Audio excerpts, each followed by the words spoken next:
Hello and welcome to the Deeper Awake podcast. I am your host, Drury. I'm a board-certified clinical hypnotherapist, a spiritual seeker, and a spiritual teacher. One of the things I do when I am teaching people spiritually, or coaching or mentoring people spiritually, is I introduce them to the hero's journey. The hero's journey, as described by Joseph Campbell, a hero of mine. I sometimes also call the alchemical journey because I believe it describes how to journey inside of yourself and marry the disparate parts of your subconscious and basically become who you were meant to be and do what you were meant to do.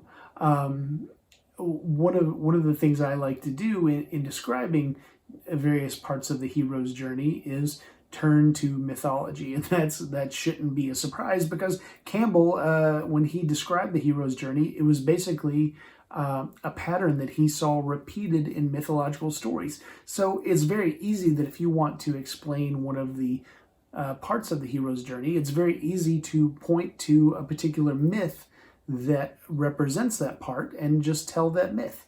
And so that's what I'm going to do here for you today. I'm going to tell you one of my favorite mythological stories, and it describes the first stage of the hero's journey, often called the call to adventure. And so I will tell you, getting started, it is a Hindu story. It is a story from the Hindu religion, a Hindu myth.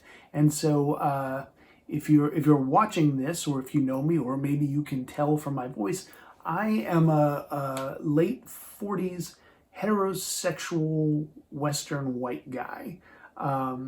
And so I am not a Hindu. I have very few insights into the Hindu religion, from the source.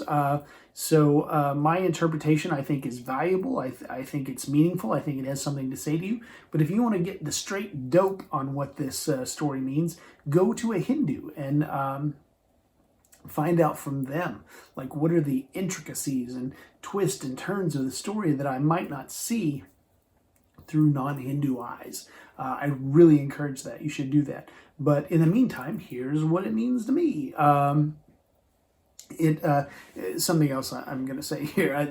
You'll find this about myself. I find this about me. I tend to give a lot of preludes before I start talking. I don't know what that's a sign of, what that means about me.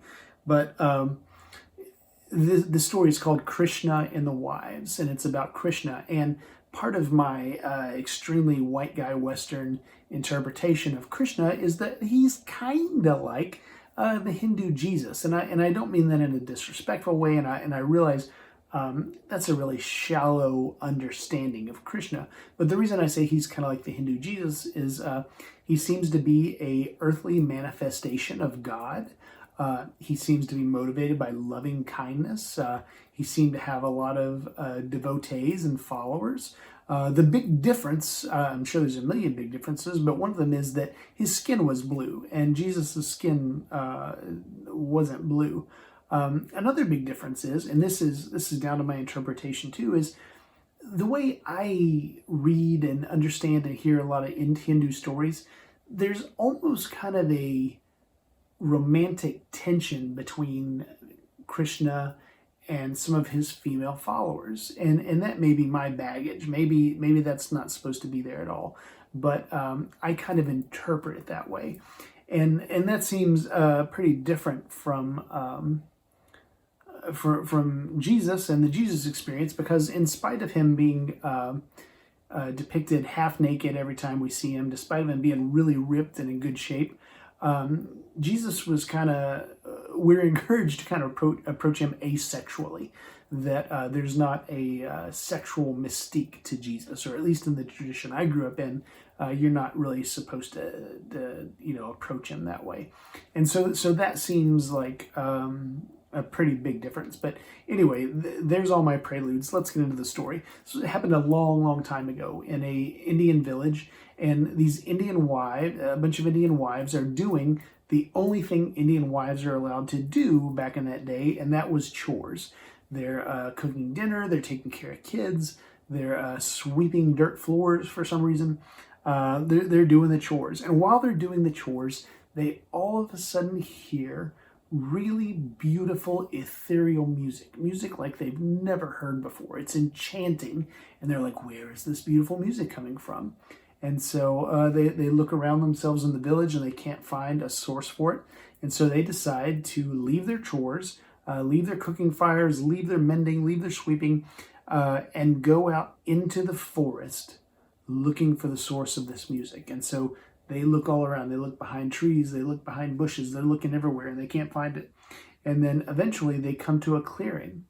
And then when they look in the clearing, they see Krishna in that clearing playing his flute and dancing. And Krishna is the source of this beautiful music.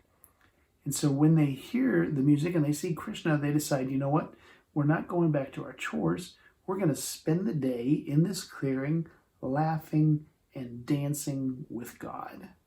And I just think that is a beautiful story. And to me, it represents what the call to adventure is. We're living in our ordinary world. We're doing the mundane things we have to do every day for survival. And then something transcendent, something outside of our everyday experience gets our attention. And when it gets our attention, it gets a hold of us, and we have to chase it down and see where it's coming from. And then eventually we're like, oh, this is God. This is God luring me into God's presence. I love that story and the way it represents being called to adventure, because I think the appointment we ultimately make with ourselves to go inside and figure out who we are and figure out what we're here to do is basically coming into contact with transcendence. And I think there's an important part of the story that I think about a lot that isn't actually part of the story. We never hear what happens when the wives are done dancing with Krishna. Eventually you have to go back to the village. You have to go back to your chores, to the kids and to the husband. And so what happens when you go back? Do you just go back to the way things were? I don't think so. I think when you've been into contact with the transcendent, I think it changes everything after that. You go back to your chores and they don't feel the same because you've been touched by something higher. You go back to your kids and your husbands and your friends and your relationships, and they feel different because you've been touched by something higher. I think that's how the hero's journey, this alchemical journey, I think it's how it works, is that when we go inside and we see who we really are, it changes everything else after that. And that's actually how the hero's journey ends up getting described. You take this gift that you find inside yourself back to the world, and you have the freedom to live after that. You become the master of two worlds. You're the master of your internal self, but then you navigate skillfully and masterfully the normal world, and you share what you got from your time with God with other people. And as a result, and this is a Campbell quote that I think I quote every episode of this podcast, the influence of a vital person vitalizes. And so after you've been vitalized by your time in the presence of God, you necessarily vitalize other people by virtue of being in contact with them. And I love that story. I've told that story a million times. You may have heard me tell that story before. And if you did, I hope this was the time you listened. I hope this was the time where you're like, wow, I've come into contact with that thing. And I probably will again. And when I do, I don't need to go back to normal. I need to let it change me, because that call is a call to wake up. And after you wake up, don't go back to sleep. Stay awake. Wake up other people. If we want to be those guys who mention the name of the podcast, this is your chance to become deeper awake. This is like in the movie when they say the title of the movie. And you look at your friends, you're like, ah. But anyway, that's the story of Krishna and the Wives. If you haven't heard it, I hope you enjoyed it. If you have heard it, I hope I didn't butcher it. I hope I told it in a meaningful way and in a way that maybe makes you think differently. But anyway, we'll see you for the next episode of the Deeper Awake podcast. And in the meantime, listen for the music. Listen for the music that represents your call to adventure.